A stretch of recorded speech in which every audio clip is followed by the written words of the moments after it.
Why am I not getting any video? There it goes. Yay! Total freak out on my part. All right, that's live. That's good. No, it's actually 4 wireless. We don't. It's just like a regular podcast. So we'll Todd and I will start off the show.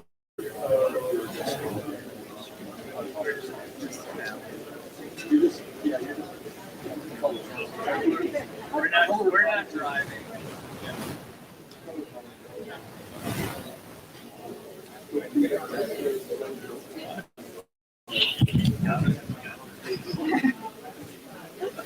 Do what I can.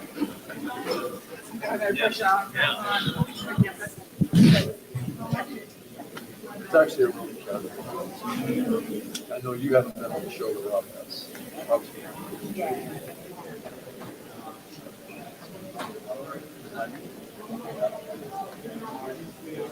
Rob doesn't get stressed. I mean, what's going on? Testing 1, 2.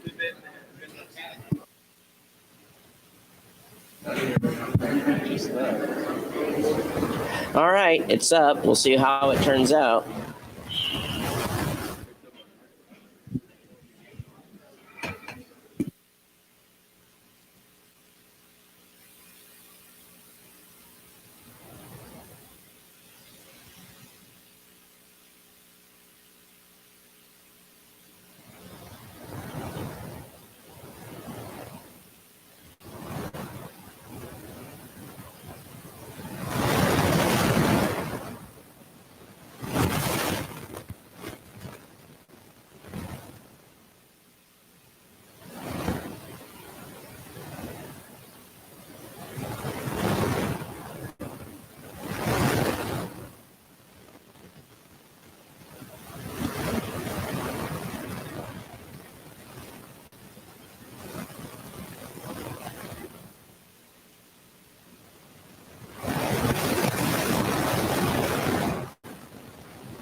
Check, check, check, mic check.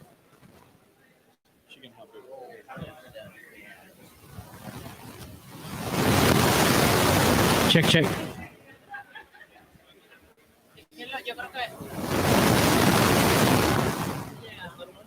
Yeah, but they said that he don't want it to go. I don't know how I'm gonna talk. Check, check, check. Check, check, check. Mic check, mic check.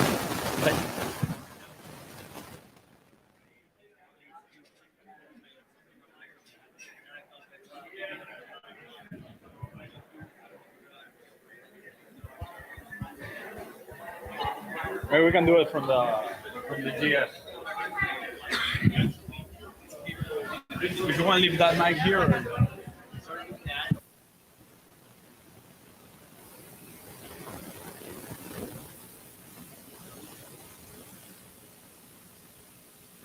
Hey, everybody on the live stream, to hang out. They're opening the doors here minutes, and we'll probably start the live show at about 5 minutes after.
Not yet.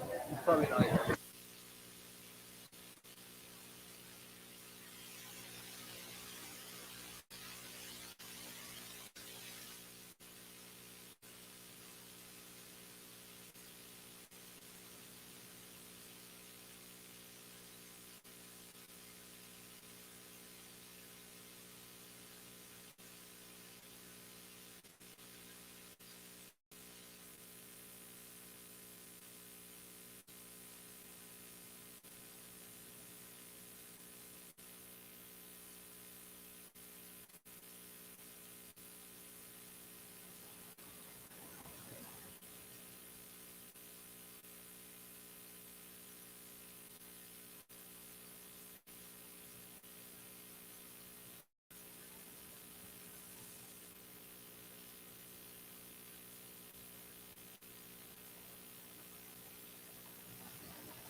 We'll be starting with the new media show in a couple of minutes, so just hang tight, and we're waiting for more people to join us before we get started officially.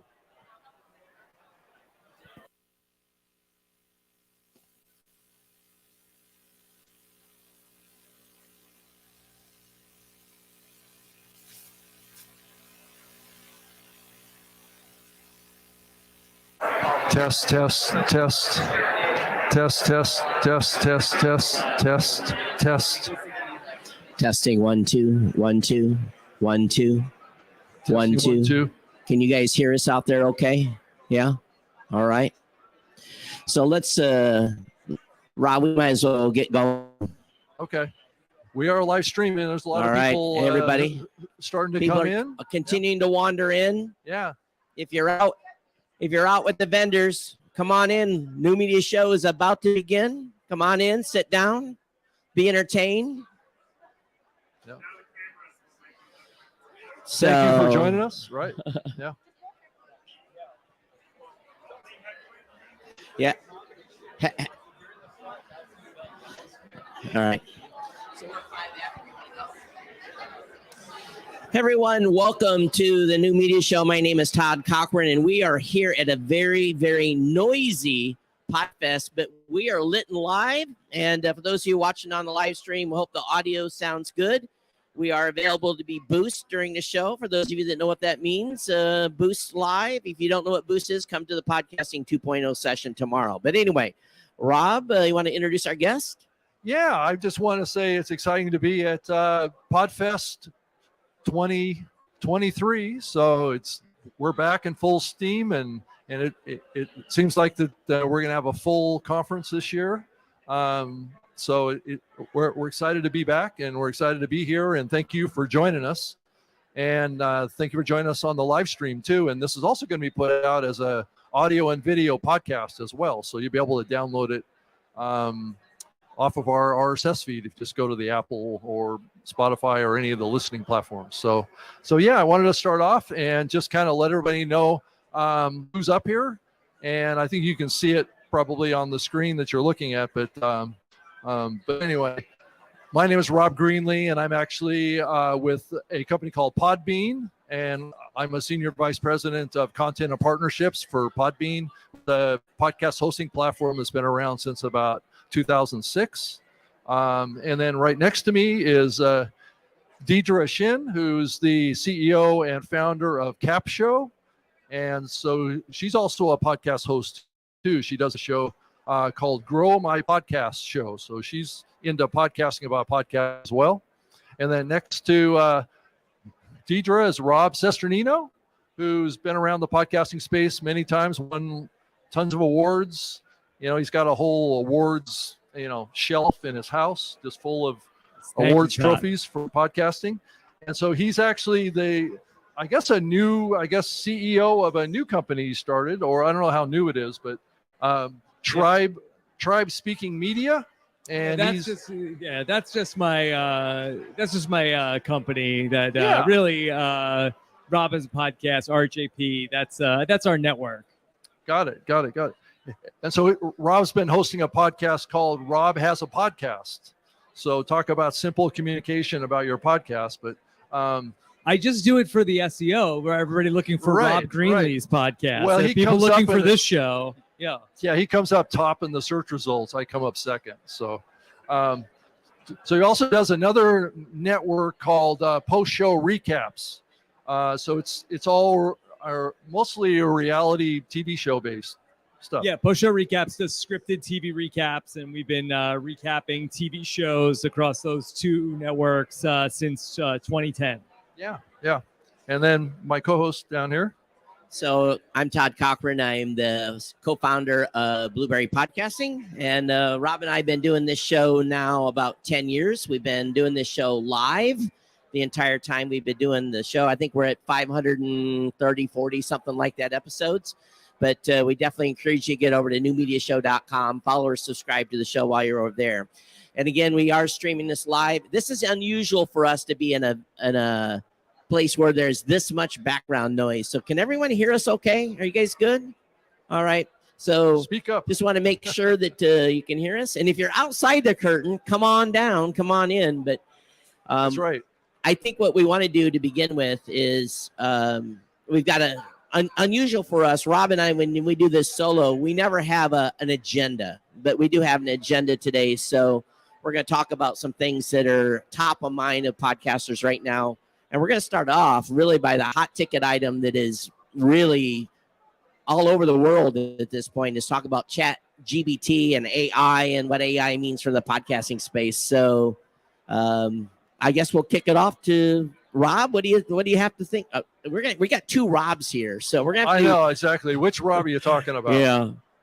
So anyway. Rob, what do you think about Chat GPT? Well, I love playing with ChatGPT. I have tons of uses for it in my real life. Number one, it's great for when my kids want bedtime stories that I just load it up.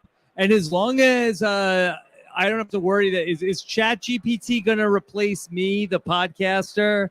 Is that? It's fine now. That could happen, Rob. If a year from now I find out that it's going to be it can just basically AI can recreate my voice and the style of my show, I'm not going to like it as much. Well, it's either that or you'll be able to go on vacation more, Rob. Yeah, unless I could just put those up and then I don't have to do any more podcasts and then just still put the ads in. Then I'd be okay with that. Right. But Deidre is actually, her company is actually a company that's utilizing AI technology to help podcasters streamline their production. And that's why she's up on stage to join us, besides being a nice person and everything. But she's got this this terrific new platform called CapShow.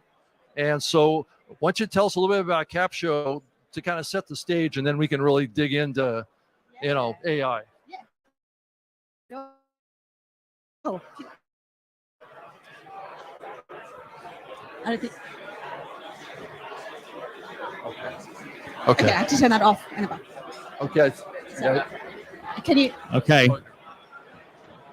All right. Okay, cool. So CapShow is an AI-powered podcast copywriter.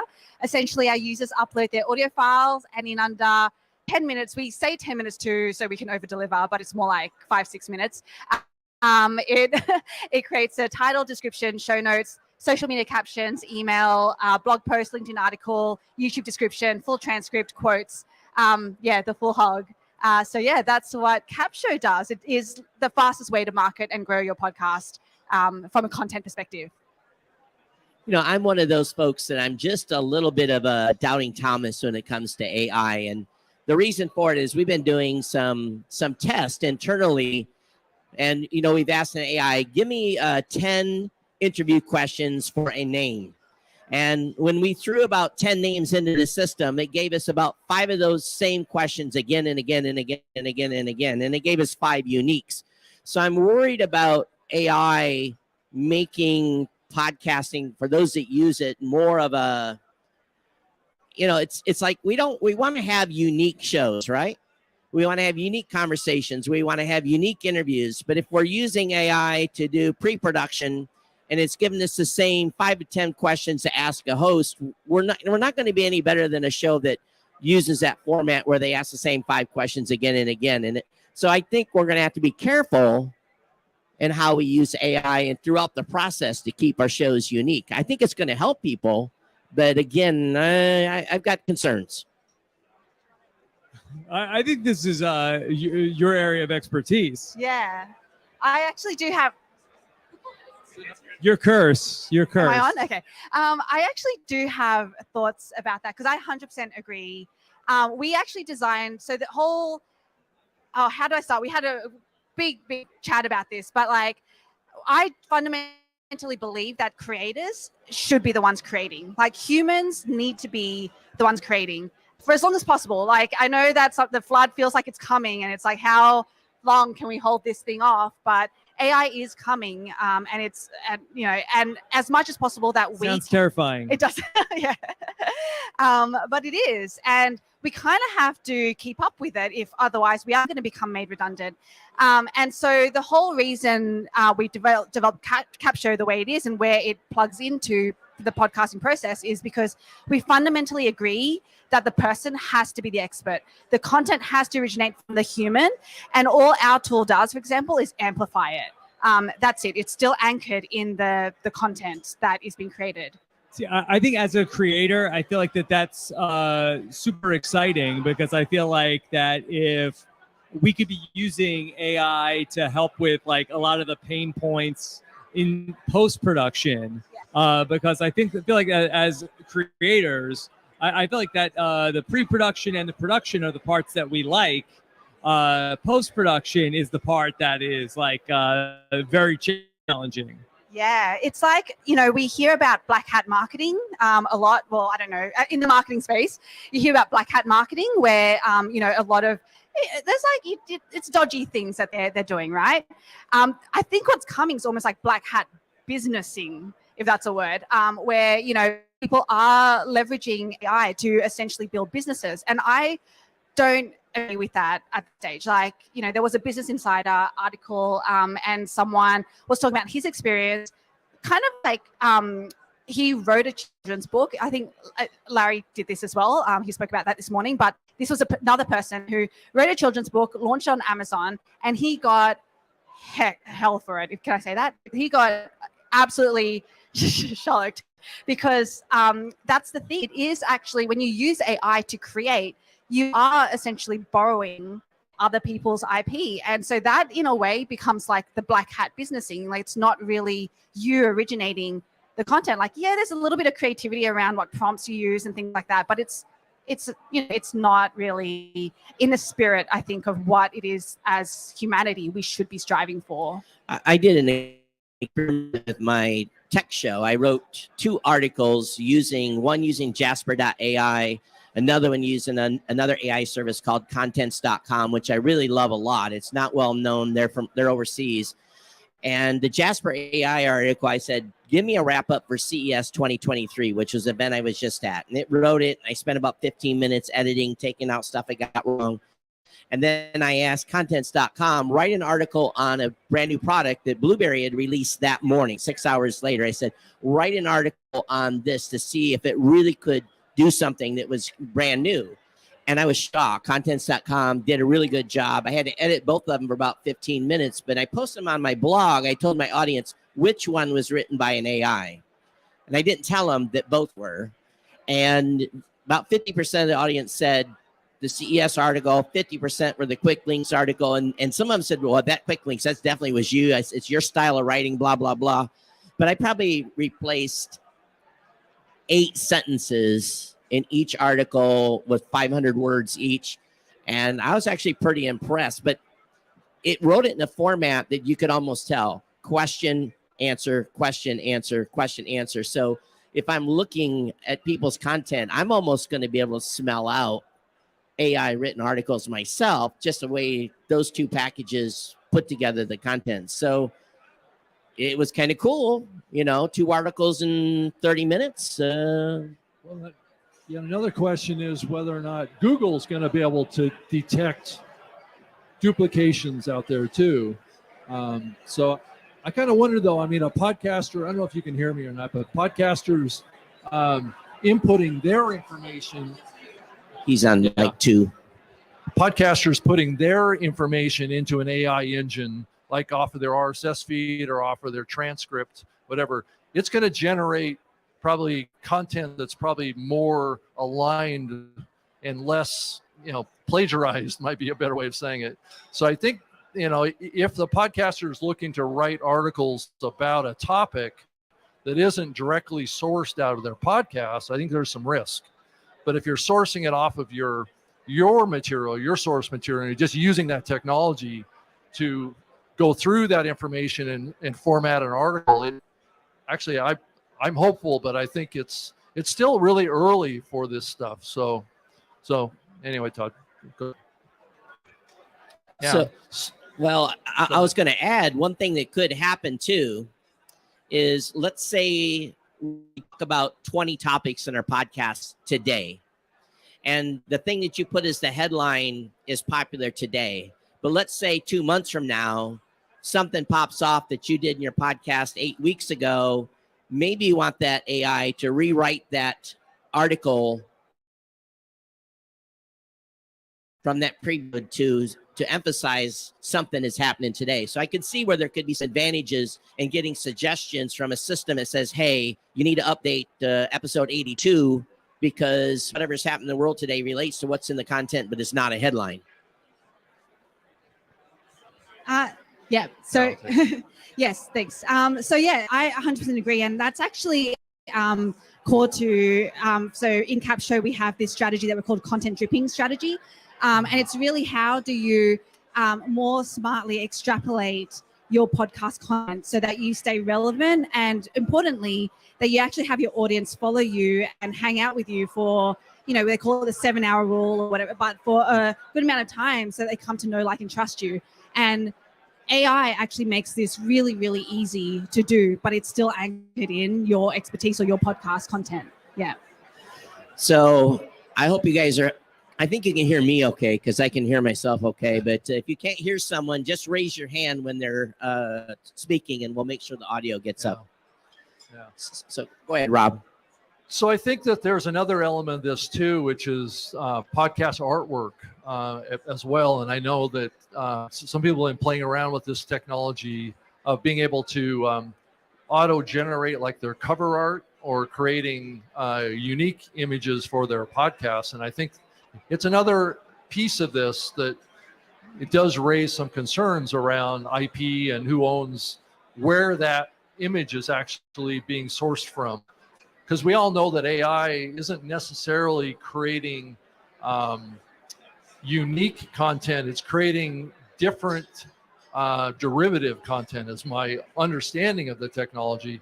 And until that AI is kind of like a human, and able to create something unique without having to go back and pull something from someone else, I think it's still early for it. And I think there's some area for caution. I don't, Deidre, is that your thought too? Yeah, so, I think I can hear myself now. Cool. Yeah, so I think with images, all of AI, and for anyone who doesn't know how AI, the technology actually works is through what they call machine learning. So you have to give the machine a huge amount of data to learn. And obviously it can only learn from what it has access to. So for now, it's all of, like public, like artists and things that people are putting up on the internet and everything else. And so that's why I think there's so much pushback from artists, especially around people using AI generated images. I mean, put aside the fact that is going to probably increase competition, but the machine actually learned on artists, graphics and designs. Exactly. And yeah. So as you said, it's just derivatives of what's already out there.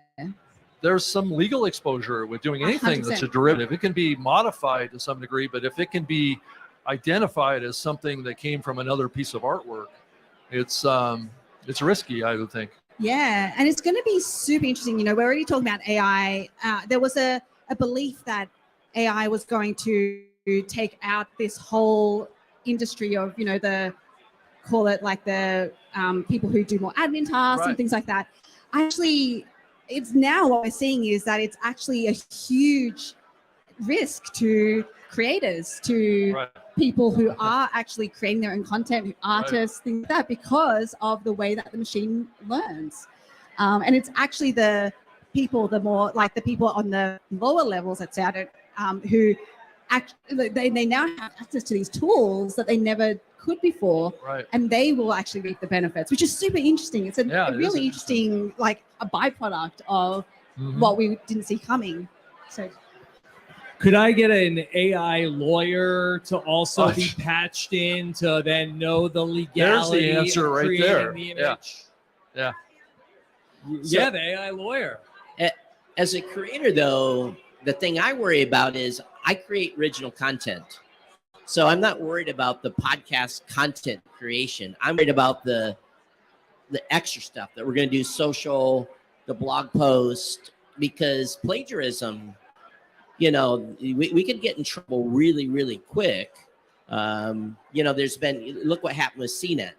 CNET had a AI that was writing blog articles for them, and it was proven that this thing ran home to mama a lot and was plagiarizing other people's works, changing 2 or 3 words, and it was just example after example after example. So I would be very, very hesitant to allow any type of AI at this point to have any meaningful position on my website where I'm posting 500 words on a regular basis with it, because it's just too high of a risk. And if you get called out to be a plagiarizing, then what are you going to say? Oh, the AI did it? Well, it's still your responsibility. If you post that post under your name, you're liable. Well, Todd, that actually raises a question: is that are there safe IA platforms that a podcaster can use now, like a cap show that's based on podcasters' content, not everybody else's content? As long as it's using just the transcript of the show and it doesn't go to external sources for content, I think that's much safer, for sure. But if you are going to an external source and trying to add content to what you've just created, I think it's very dangerous. I don't know. What do you think about that, Deidre? Yeah. Gosh. So the way that the natural language processing, works is that it is still trained on data. Like, we know that. So for us, for 100%, we feed it your transcript. So we feed it your podcast. So it creates content on that. And that was the whole purpose of it. So I 100% agree with you that, in terms of, you don't want to be like, I would not recommend going to a chat GPT and trying to create long form content out of there. I wouldn't even get it to create anything. So what we're going to see from a potential workflow process for people who aren't creators like us here is that they can generate a script out of ChatGPT. Even if they had a video podcast, they can actually, there is AI platforms that create videos of like people talking your script. And then from there, it's like the world has changed. And the problem is, you can't tell a lot of times that it is plagiarized. Anyway, I know I'm going to answer your question, but I just wanted to, that was just came to mind because it's like, it's crazy this world is going. And so, yes, I think we can, and that's why I'm so passionate about this. Like, if we can continue creating and keep being the experts in our space, and use tools that will have learned natural language from the data, because it had to have gone out and learned from there, but it actually is, the parameters are set to be around your content, then I think that yes, that is 100% a way better way to go. So I think the big takeaway that I'm gathering so far is it's still early for AI, and AI is not a replacement for humans yet. It's not a creative engine. I don't believe as much as I think everybody thinks it is. It's not like that AI is the artist that's creating a unique piece of art. Maybe it is from a derivative perspective, but it's not really yet. So maybe there'll be a day when it's sentient or something like that, and it's basically just like a human that can think creatively and think uniquely. That could happen, but I think we're a long way off from that. So to wrap up this topic, where is AI going to be in 2, 5, 10, 15, 20 years? Why don't you take that and then I'll fill it. Well, I go the extreme where I'm like, it's going to take over the world. Right. And the reason I say that is actually we were having this really long conversation a couple of nights ago. And, Rob was making this really good point about, you look at what, the likes of Elon Musk is doing. I know you're a fan of Elon Musk. Right. But, he's, in your words, actually, I'm quoting Rob here, but he's taking over the roads. He's taking over space. Right. He's now bought Twitter, which is, again, in your words, the closest social media platform that there is to human Thought process. Yeah, the thought process, right? And so you can already see that when someone like an Elon or a Google or a Facebook starts combining these huge data sets of the world, like there is no doubt that they are going to start using that data to put it really dystopianly, take over the world. So I think that there is something coming. Like I think that it is more and more going to become very much a part of our everyday lives. And I guess it's just how do we as humans, and again, we had this very philosophical conversation about humans' roles in all of this. Fundamentally, how do we find a place in that? It's gonna. I don't have the answer for that, by the way. I don't know. I think we have to figure it out. But I'm very, very optimistic about humans' resiliency in figuring this out and working alongside it. So, So Rob, what do you think? I think all these tools are really amazing, and I'm sure they're going to continue to develop. But I do think that human beings are going to potentially resist all artificially generated content, and I think that humans will continue to adapt and provide original content that I think audiences are going to respond to. I don't think that there is going to be like a formula for what the perfect content is that people will crave. I think that the more the content becomes formulaic, the more audiences will crave something that defies those expectations. So Rob and I, in our dealings with Rob at Libsyn and me with Podbean, Rob at Podbean and me at Blueberry. I'm changing titles here. Holy crap. I'm not working for Libsyn, by the way. We're going to come back to questions later, but the biggest question we get asked is, how do I grow and how do I monetize? So I hear this every day of the week when we're talking to content creators. So, Rob, you've been in the space a long time, and you've got a very, very successful platform, very successful podcast. What has been your? It's true, Rob. What has been your key to growing your show? Let's start with that. I will say it comes back to community and the interactivity with the audience. I think that it's very hard to have a podcast that is going to have longevity without having that kind of relationship with the audience. Because I find it true, if you're just podcasting and you're getting no feedback from the audience, it gets pretty lonely pretty quick. And it's almost like that single or email that comes in, oh my God, I love your show. That almost like carries you for the next 2 or 3 episodes, right? Because oftentimes the audience is listening, but it's just like crickets out there. So what has been, I guess the key is every once in a while, how do I get this audience engaged? How do I get them to give me feedback? What do I need to do as a content creator to trigger them to react? I think it's passion for the subject matter, and I often equate it to you throw the ball out to the audience and see who's gonna throw it back to you. You really want to try to not have it be a monologue, but a dialogue with the audience, and try to encourage as much audience participation as possible. Right? Right. I think sometimes podcasters fail. I listen to 100 shows every 2 weeks. I sample, and oftentimes I felt like I'm being talked over, not talked to. Because we have to remember, we're having this, even though it's one to many, we're still having a one-to-one conversation. And I think a lot of times, even I catch myself asking a general question to the audience instead of saying, what do you think versus what do you all think? So sometimes, we have to catch ourselves. How do you address the community at large, or do you try to talk to them as individuals? What do you do? That's a really good question. I try to, a lot of times I'm having I do very little podcasting by myself. Almost all of the podcasting that I do is with a co-host. So I find that I'm more often talking to the other person on the podcast, but, inviting the audience also to, weigh in on what they think.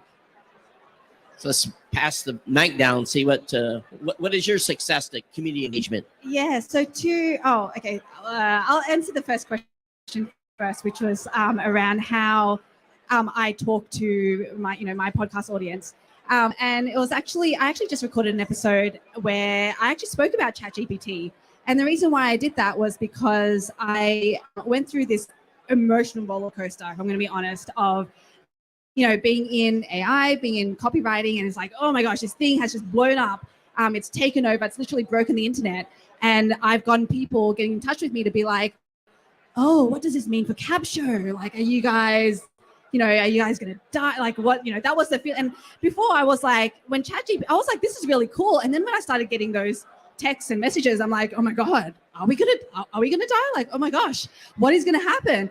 And so I actually, so the episode that I recorded was actually very vulnerably, and this is how what I like to do, and why I think I end up talking one-on-one with my audience is because I share very vulnerably my own story in that moment. So I spoke about, this story about, someone coming up to me and saying oh, it's okay. Competition happens all the time. And how that just I just went into this downward spiral of oh my gosh, what is, and all of this, and how as an entrepreneur, do I pick myself back up? How do I, think this through? And for me, it was very much about, and it was great. It was a great thing to go through because it gave me clarity around who my audience specifically is.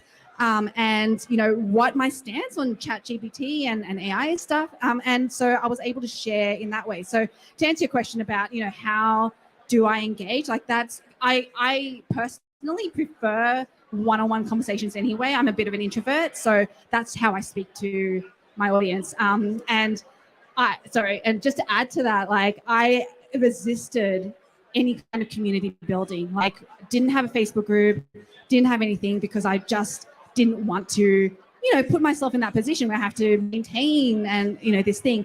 And it wasn't until my audience actually asked for it that that literally next week I'm actually opening up a Facebook group because that's what they want. And I was like, okay, well, I have to listen to them as well and create that space for them.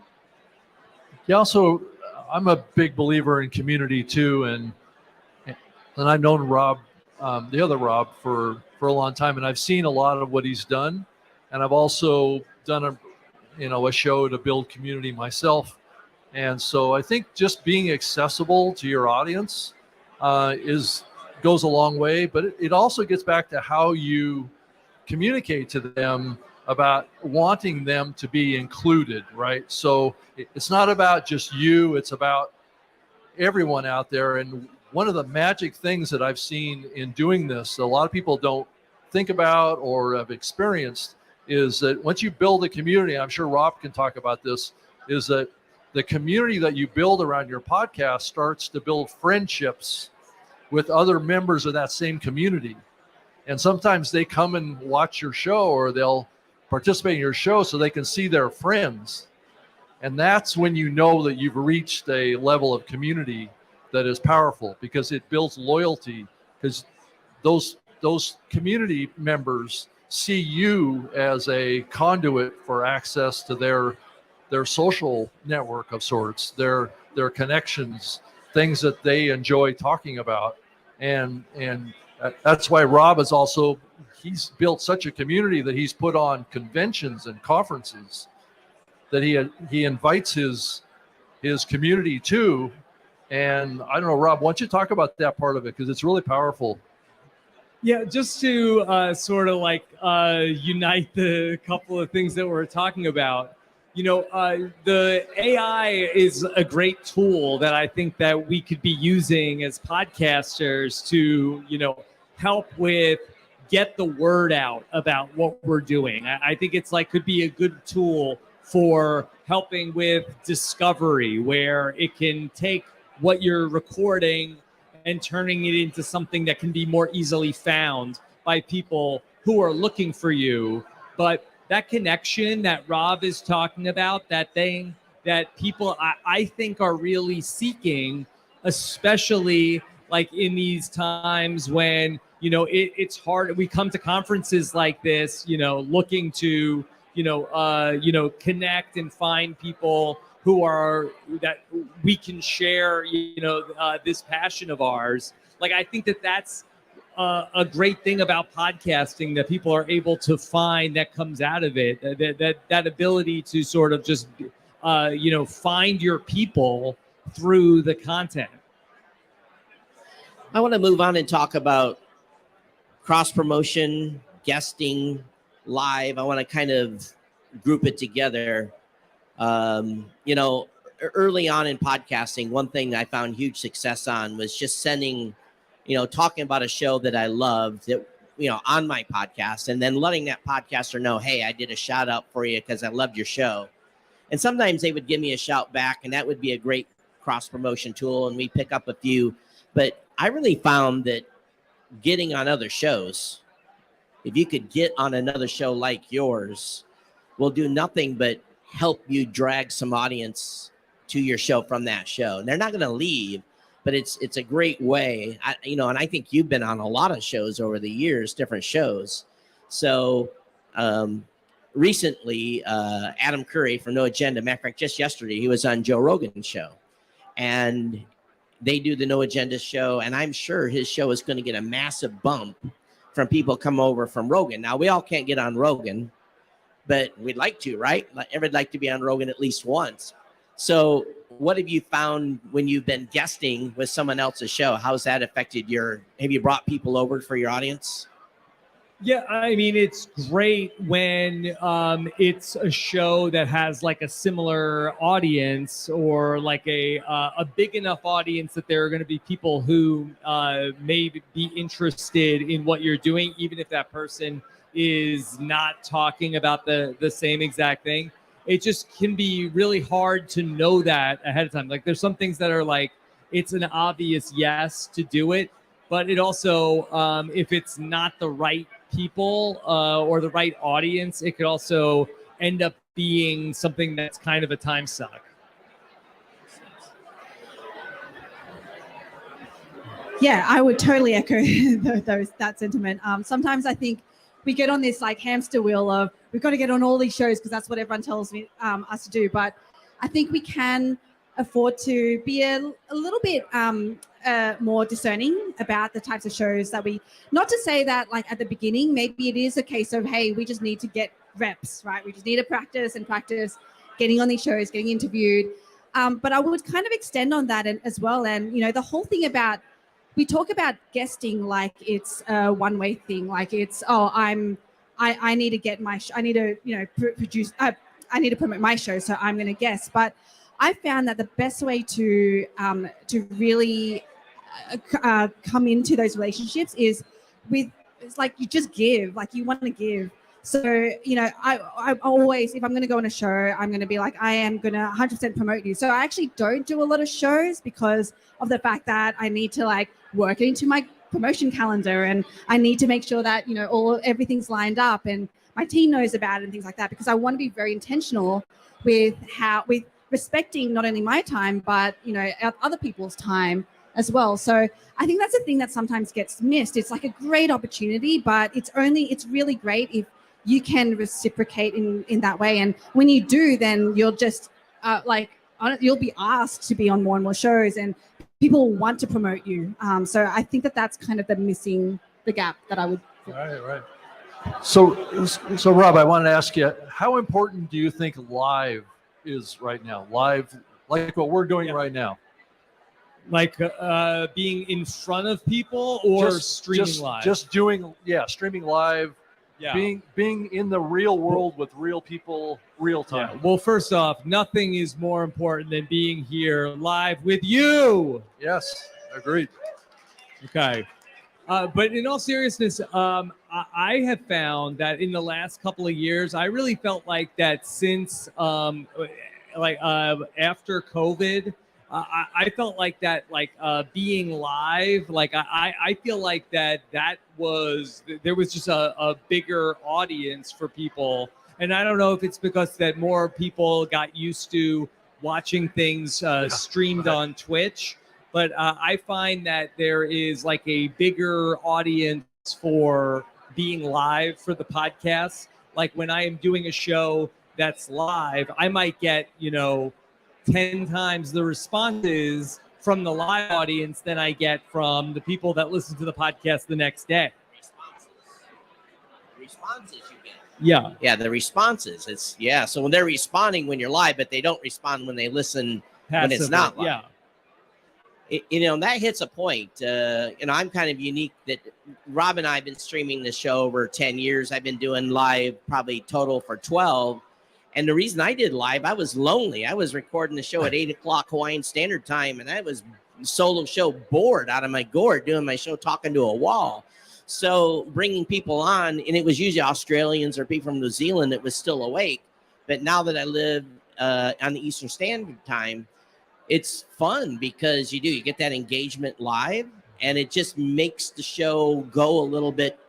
It's just not, you're not just talking into the mic by yourself. I'm a big believer in live. Yeah, I do mine a bit differently because my audience are entrepreneurs who podcast. And so they don't have the time to, be coming on a live with me. So, but I do incorporate a live element. And what we do is I have a monthly mastermind with my Capture Collective members. And we actually, so I will invite a guest essentially to basically teach them, but it's kind of a recording for my podcast. And then I do a lot of post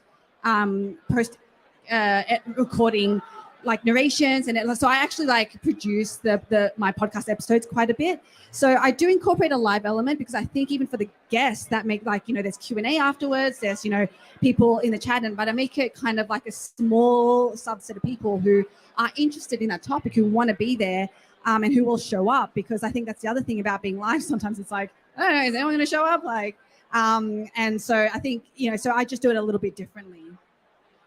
So I'm just curious of this audience here, how many of you are doing a live component to your show? So, wow, a very low percentage. How many of your solo shows?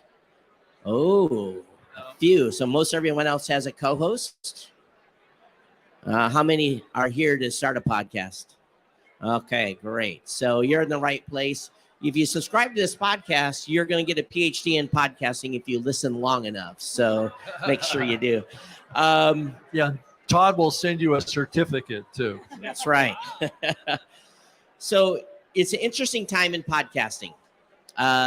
We see the numbers. There's been a big report out that podcasting is down 80%. Well, let me just tell you, that's bunk. That means because there's 3.5 million dead shows on a certain boat anchor show platform. So there's the formerly known as Anchor. Yeah. So there's so in reality, podcasting is still slow and steady. The numbers are still going up, although there is a definite slowdown in the number of episodes being created. But for me, and if you look at this globally, it depends on what category you're in. Everyone says, oh my God, I'm competing against 5 million shows. No, you're not.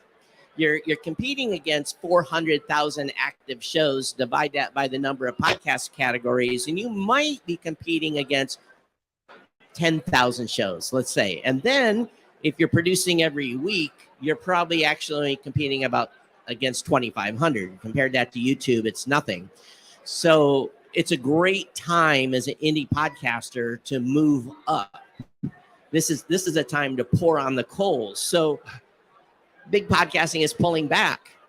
I consider myself an indie content creator. How about you? You think you're indie? You think you're commercial? I kind of ride the line. Yeah. You're indie. Yeah. You're indie, Rob. I don't have a boss. Professional indie. Yeah. There you go. That's so I would say you're probably as close, but you started indie and you know what the indie score is. And this audience, I think, is largely indie. Anyone here signed by any group? Are we all indie podcasters here? Independents? Yeah. Okay, good. Go ahead, Rob. Yeah, I was just going to say, I think this is a great time to start a podcast. And it's always, Todd and I have been around long enough to see these trends happen before. So back in 2009, 2008, we saw a big dip just like this. And that's when a lot of the big shows launched. Like the Adam Carolla podcast started in 2009. And I think Joe Rogan started in 2008, 2009. So you start thinking about these lulls in the economy and when big media are pulling back from creating new content because it's risky for them, because the payback isn't there during economic collapse. So that's what you're seeing is you're seeing a pullback of these big media companies. And back in that time frame, a lot of those big media companies completely got out of podcasting. They basically canceled all their shows and stopped.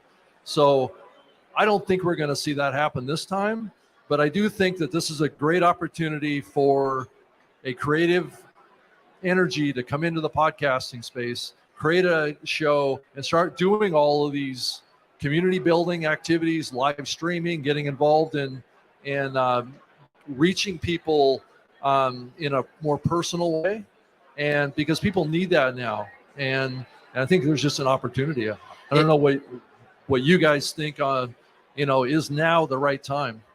The free money is gone. Have you guys, anyone went to buy a car recently and seen the interest rates for a car, or maybe you're on a variable home loan, or the companies that are trying to get money to do productions, they're paying 8-9% on that money if they have to go out and borrow it. So they're not going to risk unless they have a hit. Now, the best thing is most of our production costs, my production cost is literally zero. It's the hosting cost, my time, a little bit of editing. If you have a producer, maybe you're going to have that as an expense. But compared to the big boys who are spending as much as $20,000 on an episode, those budgets are getting cut. Now they maybe are looking at $5,000 on the high end platforms. If I had $5,000 to spend for production, holy cow, we'd have 5 people here helping us. You know, that's a low budget podcast, Todd. A low budget podcast is for most of us is zero, right? So I think it's a great time. It's a great time to pour on the coals and build a big show. It really, really is. So I don't know. What do you two think on this? Yeah, I would echo that. Honestly, I see podcasts like a business. I'm an entrepreneur, so of course. And you know, the best businesses, the most successful businesses, I should say, always came out of some kind of downturn. So you know, if that's an indication that you just gotta get in. Anytime there's a downturn in anything, you just gotta get in on it. It is literally the best time. Maybe I come at it a little bit differently because I feel like that if you are a beginning podcaster, somebody who's looking to start a show, I don't think you should be, and I guess, who am I to tell you how you should be thinking, but you shouldn't be looking at it as something to make money. You should be making a podcast because it's something you want to do. Maybe it's something that you want to do to provide value for people, but you have to want to do it. And if you want to do it and you enjoy doing it, then there is a decent chance that you will do it long enough to reach the point where you can monetize. But that might not be for a year or 2 or 3 years. And so if you're doing it just to make money, you won't be able to do it long enough to get to the point where you're making the money if it's not something that you care about. To Rob's point, value is a big thing. I want to back up just a second and talk about your shows. If you don't have a goal for your show that's written down, then how do you know where you want to get? All right. Number one, you got to have that goal for your podcast. But value, there's a great site called valueforvalue.info. valueforvalue.info. And I'll be talking about that more tomorrow morning and also in the pro session and on Podcasting 2.0 on Friday. But value for value is where you give enough value to your audience that they reward you with a donation. It could be PayPal, could be Cash App, could be this new thing that's called Boost in value for value in podcasting. If you give value, they'll give you value back. There's a lot of shows now that are adopting this model. You don't have to have a sponsor to get a financial reward from an audience member, but providing enough value, number one, is going to grow your audience too. Well, and also more and more, it is possible to monetize at a modest level with programmatic advertising, which is more automatic advertising in your show. And so more and more the hosting platforms, Podbean, Blueberry, Libsyn, all of them have support for these automated advertising tools.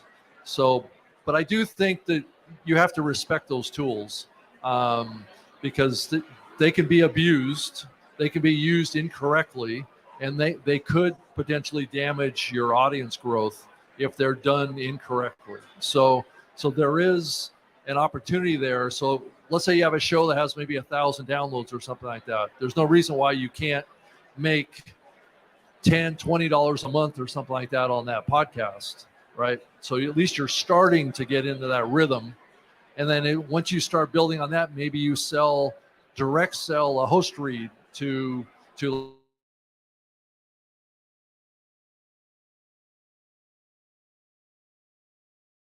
like that. So you're starting to kind of peel back the layers of the opportunity.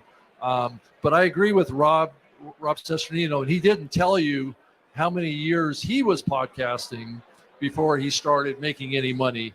But I would imagine it was probably at least a year or two, right? I think it was probably 2 years before I made like $1. Right. You made $1? In year 2. Okay. Well, that's better than nothing. It was about 10 months for me, but I just got lucky, to be honest with you. But going back to what Rob said about programmatic, and Tom Webster termed this, so I don't want to take credit where credit is. I give credit where credit's due. Programmatic, in my opinion, is bridge money. It gets you over the bridge to get you to real money. It gets you started so that you got a little bit of scratch coming in. And sometimes it's a little bit of scratch. So let's not be, if you have a small show, the check's not going to be big. But here's the situation I had with me. When I started my podcast, it was very, very expensive to do podcasting. There was no host. I was putting out a lot of money, like $500 a month. And that caused problems in the household where my wife at the time said, hey, what you doing? This thing needs to make some money. So I had great pressure to monetize, being that it costs much lower to do shows now. If you have a spouse, significant other, partner that's saying, hey, you're spending 5 hours on this every week. What am I getting out of this? For me, the goal was to build authority. So again, it was about the goal. But if you're getting that pressure, the programmatic may give you enough money to take your partner to dinner. Maybe it'll grow into car payment money. Then maybe it'll grow into something bigger. But again, I think programmatic allows you the bridge time to get to the point where you build the show. And again, this is a marathon. It's not a sprint. You got a couple year run to build a good show. And I go against many people's sayings. I don't think a podcaster who's new to podcasting should take a break. No breaks. 2 years. You gotta grind. You gotta put an episode out every week or 2 episodes out. You can't be going bi-weekly. You want to build a show, you got to put the work in. So that's just again, there's no rules in podcasting. Do what you want to do. Yeah, and if you eventually grow your show to the point where it's getting large numbers of downloads and you get into an advertising contract with an ad sales agency, you're going to be binded by an ad sales agreement and you're going to have to create content. So, this attitude that you get from programmatic and maybe starting slowly into advertising, it'll kind of change your mindset, maybe make you a little bit more professionalized in how you're thinking about your show. And because you will be under contract to produce so many episodes over some period of time. So it's getting that discipline and that routine and being able to create your content on a regular basis, consistency, at a high level that will continue your audience too. That's the other piece that advertisers look for, is shows that are able to maintain their audience, and because that's what they're buying. But you don't have to monetize. There's no rules. Do what you do. Yeah. Do you, boo? That's the way to go. That's the best thing. Yep. Yeah. Yeah, Please so do. I'll add to that. So the world that I know is a bit different. I don't monetize mine in this way in terms of ads or sponsorships or anything like that. I very much I'm a podcasting entrepreneur, and I talk with my audience are podcasting entrepreneurs as well. And we just recently did a survey. There's a state of podcast marketing report that you can get on our website capshow.com, and we basically surveyed high income earning podcasting entrepreneurs, and like lower income earning ones. And what was really interesting, we asked this question about how many downloads higher income earning podcasters have. And the highest is they only had a month, 250 to 500 was a sweet spot.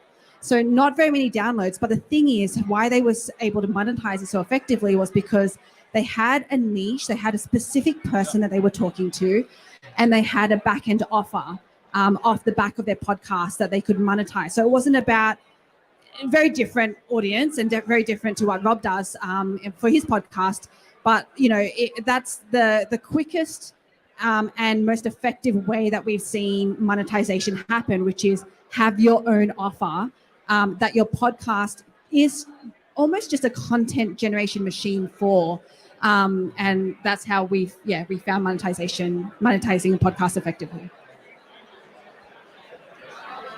So I think that the advertising side is something that you have to really treat carefully, especially if you're getting started with it, and especially when you've been doing a show for a while that hasn't had any advertising. So let's say you start a show and you do it for a year and there's no advertising in it, and then all of a sudden you you start doing advertising, it can be a little bit of a jolt to your audience. So what I advise is kind of slowly phasing it in and just kind of help prepare your audience for this and let your audience know that this really helps you continue producing your show, and to just phase it in slowly instead of, all of a sudden there's 6 ads in your show. Yeah.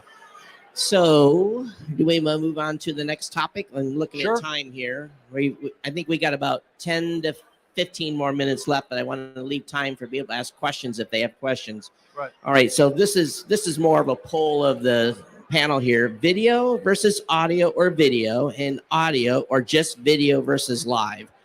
So let me say that again: video versus audio, or video and audio, or just video versus live.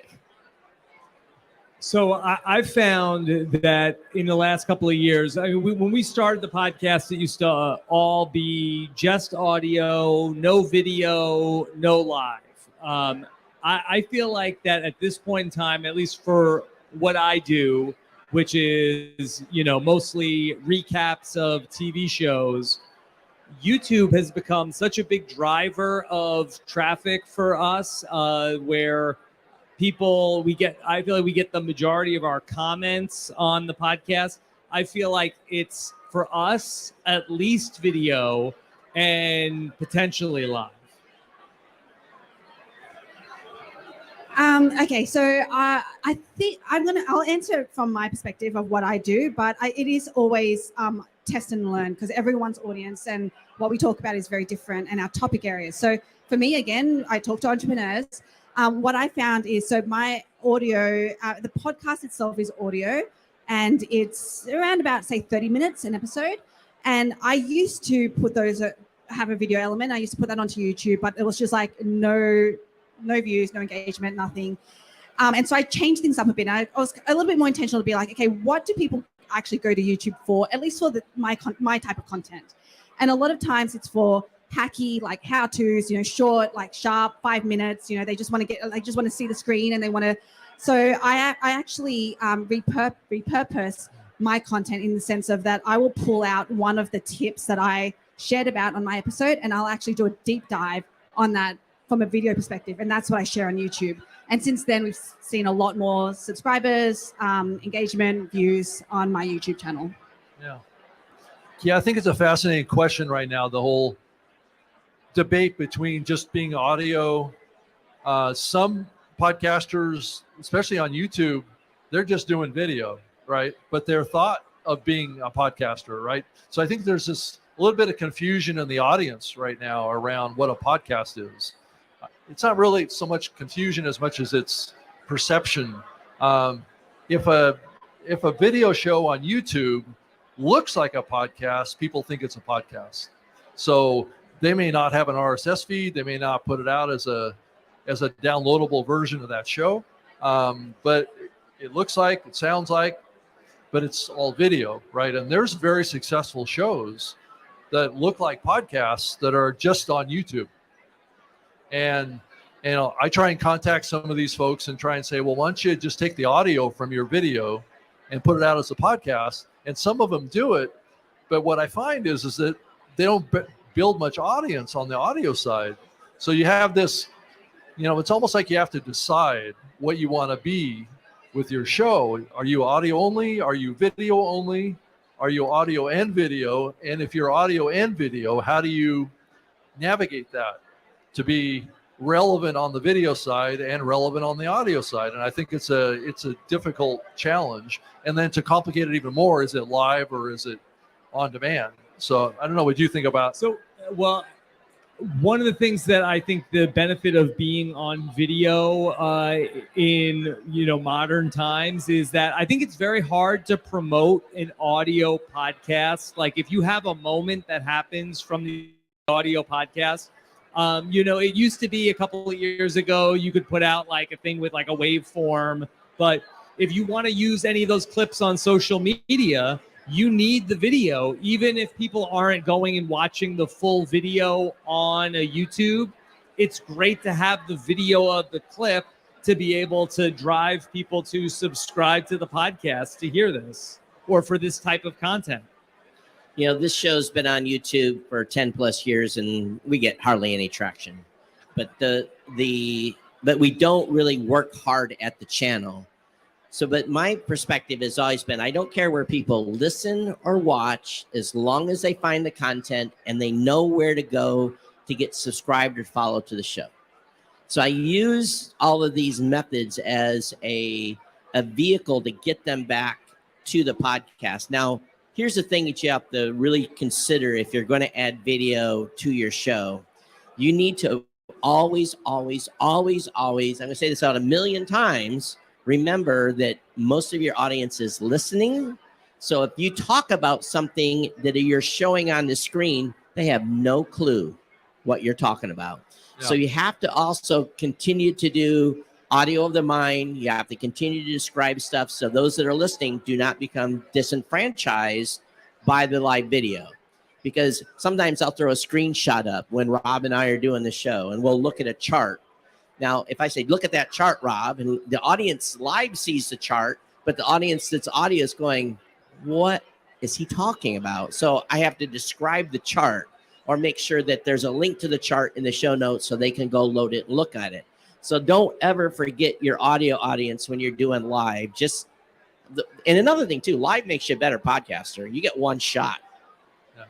Yeah. That's it. You know, you want to edit, you're going to have to edit a whole chunk. So yeah, it's, and guess what? For those of you that hate editing, 1,645 episodes, never edit an episode. Woohoo! Yeah. That is certainly a strategy for longevity, I might say.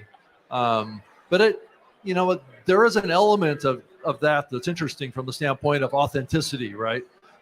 A lot of people, when they edit their podcasts, they edit every little ums and and little mistake that they have in their audio. And I think there's a good reason for that. But at the end of the day, you're making a psychological connection with another human being. And when you're talking to someone, you don't edit yourself in post-production when you're talking to someone. So in some ways, it's an unnatural thing that we do in our podcasts to edit them.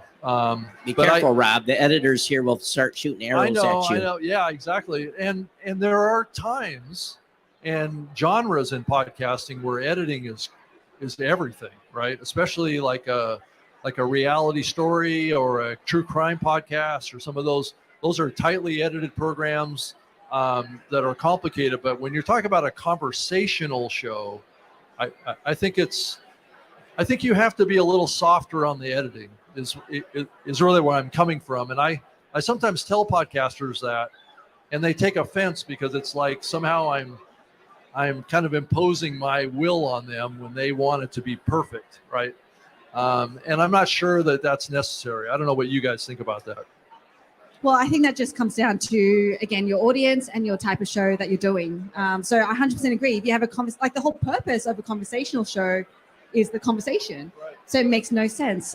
Again, for true crime, it's like where you're trying to, there's a lot of, what do they call the music stuff that happens? Yeah, all the music that cuts in it. Like, that's really important because you're trying to build up emotion and you're trying to, there's a story arc and everything. So I think it really just depends on, again, knowing your audience and the purpose of your show, and that will govern how much editing you do or don't do. Rob, we're about 5 minutes before we need to pull the plug, and I want to give the audience an opportunity to ask questions. I know that you had a question earlier, didn't you? I answered it. Okay. Does anybody have any questions in the audience about anything we've covered? And it doesn't have to be it could be on anything about podcasting. You've got 40 years here of experience. I'm Dan Hunt with the RV Life podcast.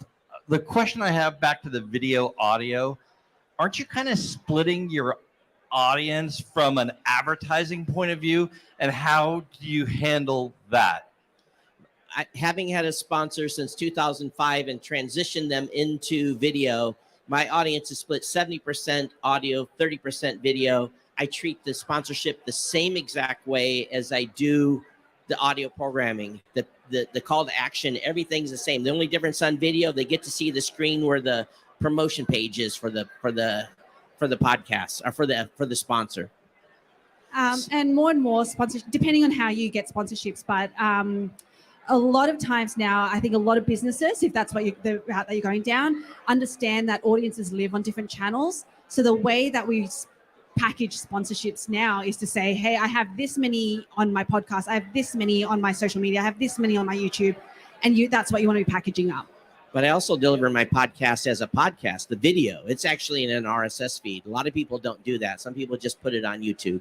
And a lot of people are going to be subscribed in both places. You don't need to tell the sponsor that it's the same person subscribed twice. And the other thing that's beautiful about the video is that YouTube is such a big search engine that it really does help with the discovery also to have it on the video as well. All right, my name is Thurman, and first, before I ask my question, I just want to say thank you. This was really, really, really, really good. Thank you. And so this question is for you, Rob. Yes. The type of content that you do, which I love Big Brother. I watch it every year. You know what I mean? I tune into y'all every year. If you started over today, would you do a TV show or would you do something different? Well, the great thing about covering a TV show, especially one like a Big Brother or Survivor, is that it already has fans. I didn't have to do a lot to convince people to check out my show. They already cared about a thing.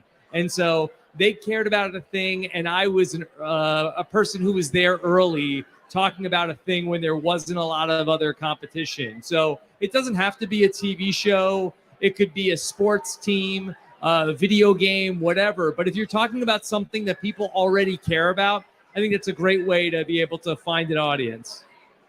Yeah. We got all kinds of hands, so we're trying to get to everybody. We're going to be okay on time. We've actually got the room for a little while, so go ahead. Hi, I'm Matt, and I do appreciate all this as well. What I might have missed this, but I wanted to, do any of you and potential clients run paid ads as you're launching somebody new? We're redoing our podcast and relaunching, and paid ads, and then on what platform if you do? Well, we're trying to stay away from platforms here. I'll just say that almost all podcasting hosts today have programmatic advertising, and there's most of the podcast hosts have some sort of an ad division as well that will do ad sales. There's lots of separate companies, and probably some of them here at this show, that will do ad repping too. But usually to become ad rep, you got to have that show grow to a certain size. So again, oftentimes programmatic is a great way for a brand new show to get some revenue coming in with the podcast when they're brand new. Go ahead, the lady in the back. Hello, you guys. This was excellent. Thank you for having us. My name is Rose Gold with Heartbreak Hill Podcast. And I guess this question is for everybody. What do you do when you have started to open yourself up to the sponsorships and you notice that your audience isn't quite feeling it? What are some ways that you can kind of navigate that into maybe your content to keep your audience's attention, or yeah. So just to ask a follow-up. So is this like that? Are you just doing like a commercial, but you think that the audience isn't into it during the commercial? Yeah. Here, Rob, could we just get the follow-up? Yes, so we've been doing sponsorships since about 2019, but recently it has been more commercial based, and I'm noticing a dip in the listening when it comes to analytics. Yeah. So I don't know about what's going on to make them not want to listen to the show, but I sort of feel like they're never into it. So just try to make it as fun as possible, and just try to get through it as quick as you can and get back to the thing. I think people understand. Also, make sure your ad load is appropriate for the amount of content you have. We're seeing a lot of folks are taking advertising and run 3, 4, 5 ads in a show. My show can handle 2. As soon as I add a third, my audience gets pissed off and they leave. So watch the ad load. Yeah, and I think just more broadly, just to extend on what Rob was saying, definitely look at your data and when the drop-off started happening, because hypothesis is it could have been because of the ad, but I think to that point, like I love shows like How I Built This and stuff, and there's so many ads in that, but I will continue listening because the content is, still is really good. So just look back at where the drop off started happening, and if the content's good, like they'll want to listen to it regardless. They might just skip through the ad. You know what I mean? So yeah. Yeah, my name is Jean-Marie Ayres, and we have a show called Everything and Jack. What I'm interested in is, for you personally, how, when you were talking about building a community, like how did you start? Like we have many communities, like millions of them. How did you start building your community? Like how did you know how to access that particular community? Did you choose a community or did they choose you? Because how big does that community grow and expand? I started on the ground. I started a podcast when there was no Facebook, Twitter, Instagram, nothing. I had my website. And so what I had to do is I had to go find my audience. And as these social media platforms developed, I figured out where my tribe hung out. And I hung out with them where they hang out. So they were hanging out on Twitter. So obviously I built from Twitter that tech audience. Basically, then we set up Discord channel, ultimately Mastodon chat server. We have different places where people hang out. But if you're all over the place, that's even more challenging. Yeah, and I think it's when you say community, it's also like, what does that mean to you, and what do you want out? So is that an audience, or is that like people actually an audience? Okay, because the community is like somewhere where my audience can actually start to interact with each other as well. So it's not just with me, right? Because you can build an audience on any platform. And I think what you'll find is if you're just trying to build an audience is that they will be on every platform, because that we just are on every platform, right? And we're going to reach them depending on if they're on Instagram, we'll build an audience there. And if they're on, Twitter, then we'll build an audience there. But if you're talking about a community where people come together and they actually start to have conversations with each other, I asked mine. So I have a list. So I sent an email out and I was like, hey, we've gotten feedback that you guys want to be part of a community. Because as I said before, I resisted building I didn't really want the responsibility, I guess, almost. I was kind of copying out of it, but they were like, no, I want to be part of a community that I know you bring together like-minded people.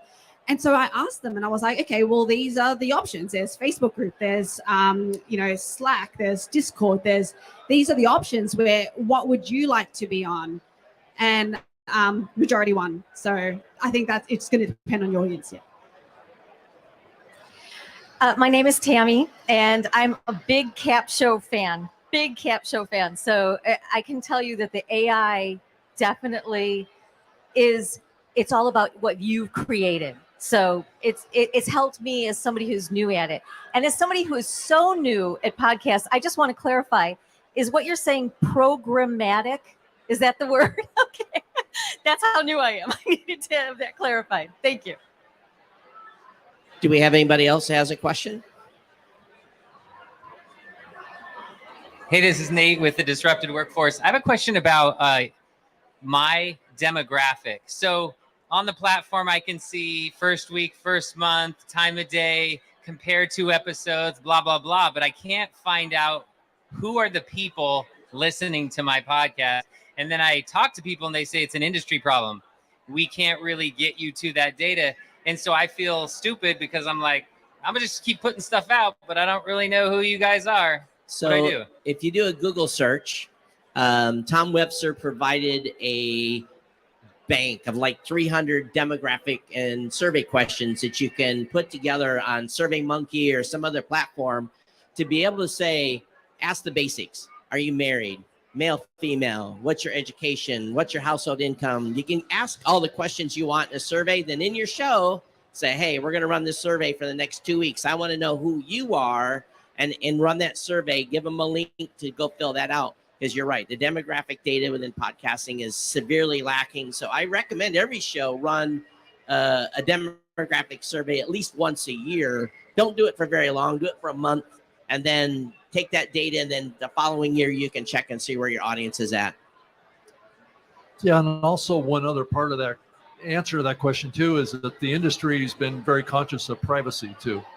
So and so we're trying to walk this line of keeping listener privacy. I know Apple, it's a big initiative with Apple as well, but But walking this line, because advertisers and we want to know who our audience is so we can better cater to them.